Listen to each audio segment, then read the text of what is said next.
Shalom, selamat malam Bapak Ibu Saudara yang dikasihi oleh Tuhan kita Yesus Kristus. Saat ini berjumpa kembali dalam program Night Call GPIB.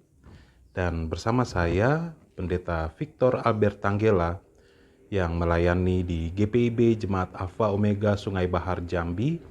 Kita akan bersama-sama membaca serta merenungkan firman Tuhan. Dan sebelumnya mari kita satu di dalam doa.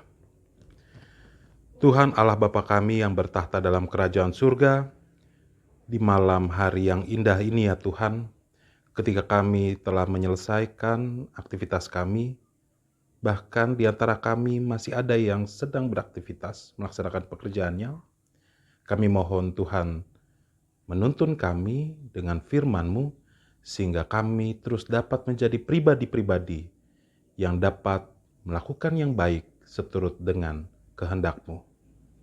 Amin.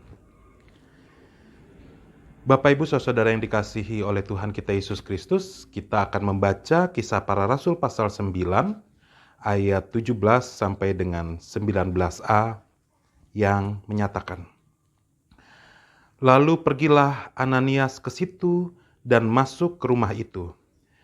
Ia menumpangkan tangannya ke atas Saulus. Katanya, 'Saulus, saudaraku, Tuhan Yesus yang telah menampakkan diri kepadamu di jalan yang engkau lalui, telah menyuruh aku kepadamu, supaya engkau dapat melihat lagi dan penuh dengan Roh Kudus.' Dan seketika itu juga, seolah-olah selaput gugur dari matanya, sehingga ia dapat melihat lagi. Ia bangun, lalu dibaptis. Dan setelah ia makan, pulihlah kekuatannya." Demikianlah pembacaan firman Tuhan. Bapak Ibu Saudara yang dikasihi oleh Tuhan kita Yesus Kristus, beberapa hari yang lalu anak saya tiba-tiba bertanya kepada saya, "Pak, kenapa kita diciptakan?" Terus saya jawab, "Untuk menolong orang lain." Lalu anak saya yang masih umur 5 tahun ini katakan, "Tapi kalau manusia nggak ada yang diciptakan, kan nggak perlu kita berbuat baik." Terus saya katakan lagi, ya bukan hanya menolong orang lain, tapi juga melakukan hal yang baik ke hewan-hewan, tumbuhan, ke semuanya. Kita harus melakukan pekerjaan baik. Dari situ nama Tuhan dimuliakan. Saya agak terkejut pertanyaan anak saya yang masih berusia 5 tahun. Ya saya coba jawab semampu saya, apakah dia memahami dengan baik atau tidak. Ya semoga Tuhan yang menolongnya. Akan tetapi Bapak Ibu Saudara-saudara yang dikasihi oleh Tuhan kita Yesus Kristus, pertanyaan anak saya itu kemudian membawa saya pada perenungan bahwa seringkali kita lupa siapa kita. Seringkali manusia melupakan kenapa ia diciptakan. Dan atau dengan bahasa lain, seringkali manusia juga lupa kenapa dia harus berbuat baik. Membaca Efesus 2 ayat 10, Paulus katakan bahwa kita diciptakan di dalam Kristus untuk melakukan pekerjaan baik. Artinya bahwa melakukan hal-hal yang baik, melakukan perbuatan-perbuatan yang baik merupakan hakikat kita sebagai manusia ciptaan Allah. Sehingga melakukan hal yang baik tidak perlu menunggu alasan. Karena itulah kehidupan kita, melakukan hal yang baik. Dan itu juga yang ditunjukkan oleh Ananias dalam pembacaan kita. Walaupun Ananias ini agak luput dari perhatian, agak luput dari ingatan banyak orang, karena Ananias yang lebih diingat orang adalah Ananias yang jahat, Ananias yang berbohong soal berkat yang ia terima. Tetapi ada Ananias yang lain, Ananias murid Tuhan yang diperlengkapi dengan talenta yang luar biasa dan ia bisa menyembuhkan dengan kuasa dari Tuhan tentunya. Nah Bapak Ibu yang dikasihi oleh Tuhan kita Yesus Kristus, firman Tuhan kemudian diberikan kepada Ananias untuk kemudian Ananias menyembuhkan Saulus. Yang saat itu dalam perjalanan menuju Damsyik, ia mengalami kebutaan, berjumpa dengan Kristus. Dan Tuhan menggunakan Ananias untuk menyembuhkan Saulus. Memang Ananias sempat bertanya, kenapa menyembuhkan Saulus? Karena Saulus adalah orang yang jahat, orang yang menganiaya orang-orang Kristen, pengikut-pengikut Tuhan. Tapi kemudian Tuhan berfirman atas dia bahwa Saulus akan menjadi alat Tuhan untuk memberitakan Injil ke seluruh dunia. Dan yang menarik kemudian kita melihat dalam pembacaan kita, ayat 17-19a ini, bagaimana kemudian Ananias melakukan apa yang Tuhan perintahkan. Dia kemudian pergi ke rumah Yudas dan kemudian menumpangkan tangan atas Saulus. Ia menyembuhkan Saulus dari kebutaannya. Walaupun Saulus adalah orang yang tadinya jahat, walaupun Saulus lebih dikenal sebagai orang yang menganiaya orang Kristen, tapi Ananias tetap menyembuhkannya. Dan dia menyembuhkan bukan dengan keterpaksaan, ia menyembuhkan Saulus bukan dengan rasa curiga, tapi dengan ketulusan yang luar biasa. Dan itu juga nampak dalam pembacaan kita bagaimana kemudian Saulus yang belum teruji saat itu, yang masih terkenal sebagai orang yang menganiaya pengikut-pengikut Kristus, Ananias sapa sebagai saudara. Saulus, saudaraku.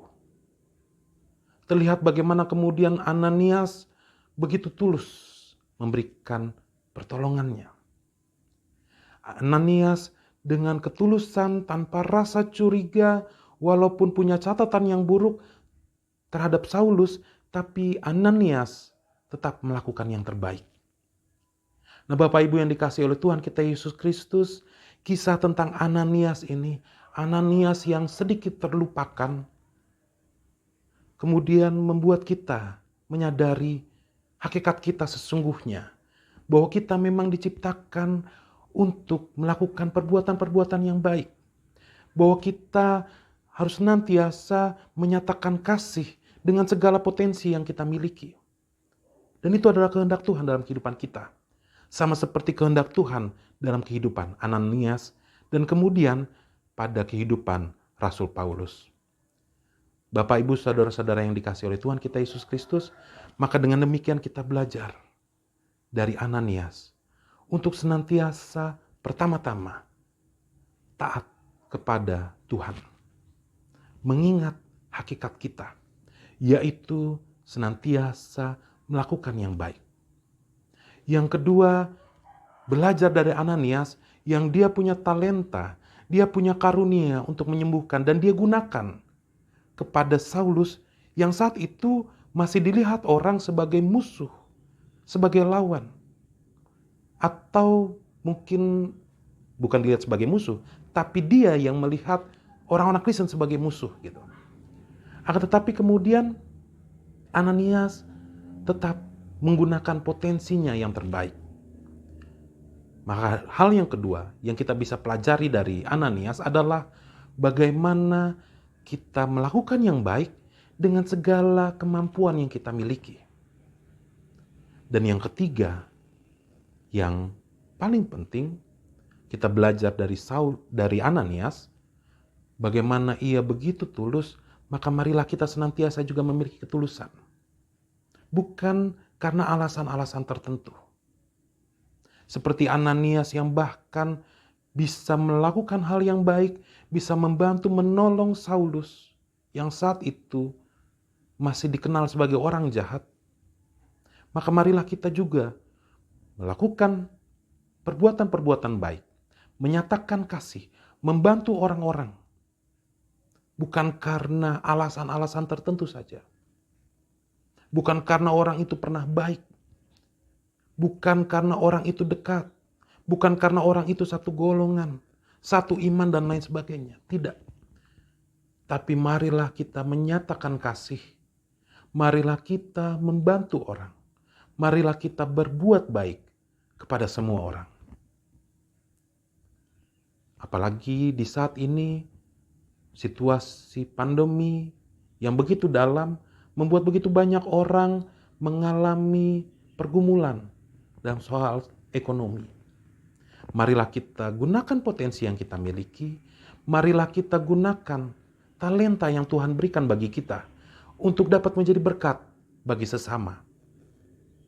Untuk dapat menjadi berkat terkhusus bagi mereka yang mengalami pergumulan-pergumulan yang berat. Tanpa membatasi dia siapa, tanpa membatasi sukunya apa, tanpa membatasi imannya apa. Marilah kita terus melakukan yang baik, karena itu hakikat kehidupan kita. Di malam hari ini, sebelum kita beristirahat, atau mungkin sebagian dari kita masih harus terus bekerja, maka marilah kita sambil merenungkan, apakah kita sudah menjalankan hakikat kita sebagai manusia ciptaan Allah? Sudahkah kita melakukan perbuatan-perbuatan baik? Sudahkah kita membantu orang-orang lain? Ketika kita sudah melakukannya, marilah kita pertahankan.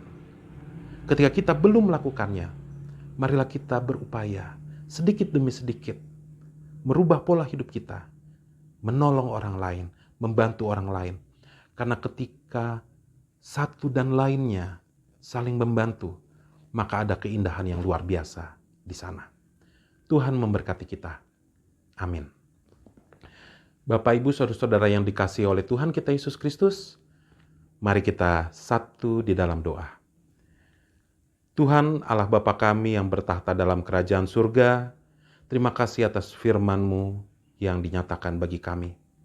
Kiranya sikap hidup Ananias boleh menjadi pelajaran bagi kami, sehingga kami terus berupaya menggunakan potensi kami untuk membantu orang lain dalam ketaatan kepadamu ya Tuhan. Dan kiranya kami pun dapat melakukan yang terbaik dalam ketulusan. Tuhan Allah Bapa kami yang bertahta dalam kerajaan surga, ketika kami gagal untuk melakukan hal yang baik, kami mohon pengampunan-Mu. Dan kiranya kami dimampukan untuk dapat melakukan yang baik. Kami terus berproses untuk menjadi pribadi yang semakin baik, semakin layak untuk disebut sebagai anak-anak-Mu. Dan di saat ini kami juga mau berdoa bagi saudara-saudara kami yang mengalami pergumulan-pergumulan, baik karena kehilangan pekerjaan di masa pandemi ini, maupun saudara-saudara kami yang menjadi korban bencana alam. Kami mohon Tuhan sertai mereka. Tuhan berikan yang terbaik atas kehidupan mereka. Dan kiranya Tuhan juga memberkati kami dan menyertai kami, memberikan kami bagi kami hikmat dan kebijaksanaan, sehingga kami menyadari akan hakikat kami, dan kemudian dapat membantu, dapat memberikan yang terbaik, memberikan pertolongan bagi saudara-saudara kami yang berada dalam pergumulan-pergumulan, dan juga bagi saudara-saudara kami yang saat ini menjadi korban bencana alam. Kiranya Tuhan memampukan kami untuk dapat menjadi berkat bagi sesama. Tuhan Allah Bapa kami yang bertahta dalam kerajaan surga, kami mohon kiranya Tuhan juga senantiasa menolong kami. Kami mohon ya Tuhan, pulihkanlah negeri ini, pulihkanlah dunia ini dari pandemi COVID-19. Dan kami pun ya Tuhan, kiranya dengan ketulusan, dengan sukacita, dengan kesetiaan, boleh terus melakukan yang terbaik, dan bersama-sama dengan pemerintah, dengan satuan gugus tugas, dengan relawan-relawan, kami pun boleh juga berupaya untuk memutus mata rantai penyebaran COVID-19, sehingga kami terus taat dengan protokol-protokol kesehatan. Dan kiranya ya Tuhan, setiap langkah yang dilakukan untuk penanganan pandemi COVID-19, boleh Tuhan berkati, sehingga kami dapat menjadi lebih baik dari hari ke hari. Kami boleh dipulihkan atas pandemi ini. Terima kasih Tuhan, kami serahkan kehidupan kami hanya dalam tangan pengasihan-Mu. Amin. Bapak, Ibu, saudara-saudara yang dikasihi oleh Tuhan kita Yesus Kristus, kita telah membaca dan merenungkan firman Tuhan, kita telah berdoa bersama, tiba saatnya kita mengakhiri perjumpaan kita. Tetaplah menjadi berkat Tuhan dimanapun kita berada. Tetaplah menolong orang lain dengan segala potensi yang kita miliki. Dan marilah kita senantiasa dipenuhi dengan ketulusan ketika kita melakukan yang baik bagi orang lain. Tuhan memberkati kita. Shalom.